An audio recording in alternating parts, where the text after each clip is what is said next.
Assalamualaikum warahmatullahi wabarakatuh. Saya Bella Dwi Sandianti dari D3 Mesin Otomotif Universitas Negeri Malang. Di sini saya akan menyampaikan dan membahas beberapa gambar yang ada dalam materi termodinamika.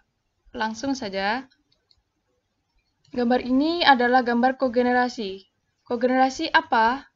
Yaitu sumber alternatif energi yang dapat bertahan terus karena potensi penghematan energi yang dihasilkan. Konsep ini membutuhkan pengaturan kerja teknis, ekonomis, dan kelembagaan antara industri serta penyedia utilitas. Dalam semua siklus yang dibahas jauh ini, satu-satunya tujuan adalah mengubah sebagian panas yang ditransfer ke fluida menjadi bekerja, yang merupakan bentuk energi paling berharga. Banyak sistem atau perangkat membutuhkan input energi dalam bentuk panas yang disebut proses panas. Beberapa industri yang sangat bergantung pada proses panas adalah kimia, pulp dan kertas, produksi, dan pemurnian minyak, pembuatan baja, pengelolaan makanan, dan industri tekstil. Energi biasanya ditransfer ke uap dengan membakar batu bara, minyak, gas alam, dan atau bahan bakar lain dalam tungku. Lanjut. Sekarang mari kita teliti operasi dari sebuah proses pemanasan secara dekat. Ini proses pemanasan. Nah, gambar ini adalah skema tanaman kogenerasi yang lebih praktis, tetapi lebih kompleks. Dalam operasi normal, beberapa uap diekstraksi dari turbin pada beberapa tekanan menengah yang telah ditentukan. Sisa uap mengembang ke tekanan kondensor dan kemudian didinginkan pada tekanan konstan. Panas yang ditolak dari kondensor ini mewakili panas limbah untuk siklus. Pada saat permintaan tinggi untuk proses panas, semua uap dialihkan ke unit proses pemanasan dan tidak ada ke kondensor. Jika tidak cukup, beberapa uap yang meninggalkan boiler dibatasi oleh ekspansi atau katup penurun tekanan ke tekanan ekstraksi dan diarahkan ke unit proses pemanasan.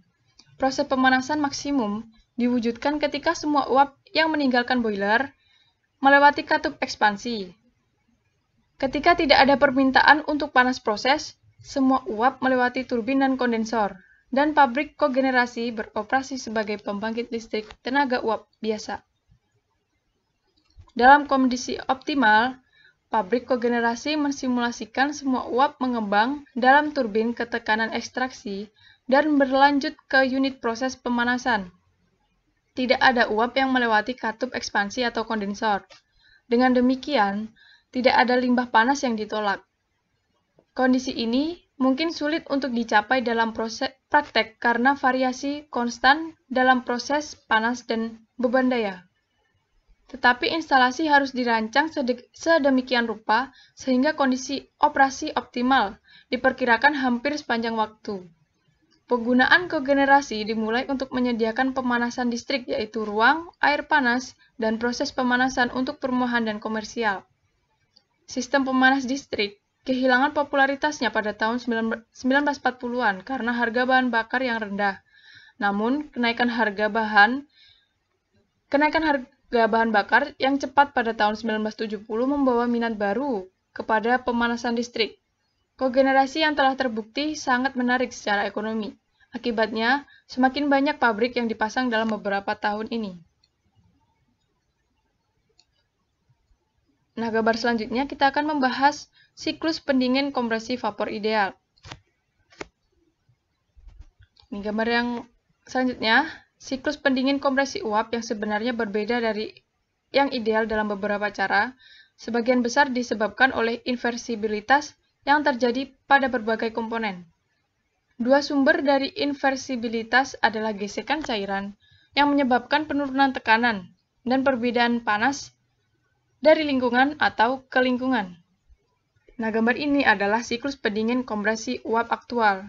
Dalam siklus ideal, pendingin meninggalkan evaporator dan memasuki kompresor sebagai uap jenuh.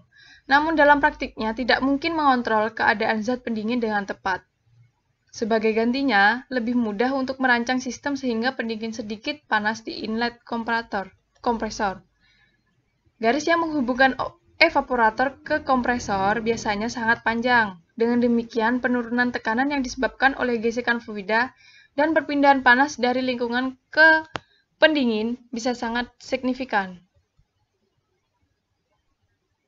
Lanjut, proses kompresi dalam siklus ideal bersifat reversibel dan adiabatik. Nah, dengan ini bisa disebut dengan isentropik. Proses kompresi yang sebenarnya bagaimanapun melibatkan efek gesekan yang meningkatkan entropi dan perpindahan panas di mana dapat menambah dan atau mengurangi entropi, tergantung pada arahnya. Oleh karena itu, entropi pendingin meningkat. Nah, ini ditunjukkan pada proses 1 ke proses kedua, atau menurun dari proses 1 ke proses 2 aksen, selama proses kompresi yang sebenarnya, tergantung pada efek mana yang mendominasi. Proses kompresi 1 ke proses 2 aksen ini mungkin lebih diinginkan daripada proses kompresi isentropik, karena volume spesifik zat pendingin dan dengan demikian persyaratan input kerja lebih kecil dalam kasus ini. Dalam kasus yang ideal, pendingin diasumsikan meninggalkan kondensor sebagai cairan jenuh pada tekanan keluar kompresor. Oleh karena itu, refrigeran atau pendingin didinginkan terlebih dahulu sebelum memasuki katup pelambat.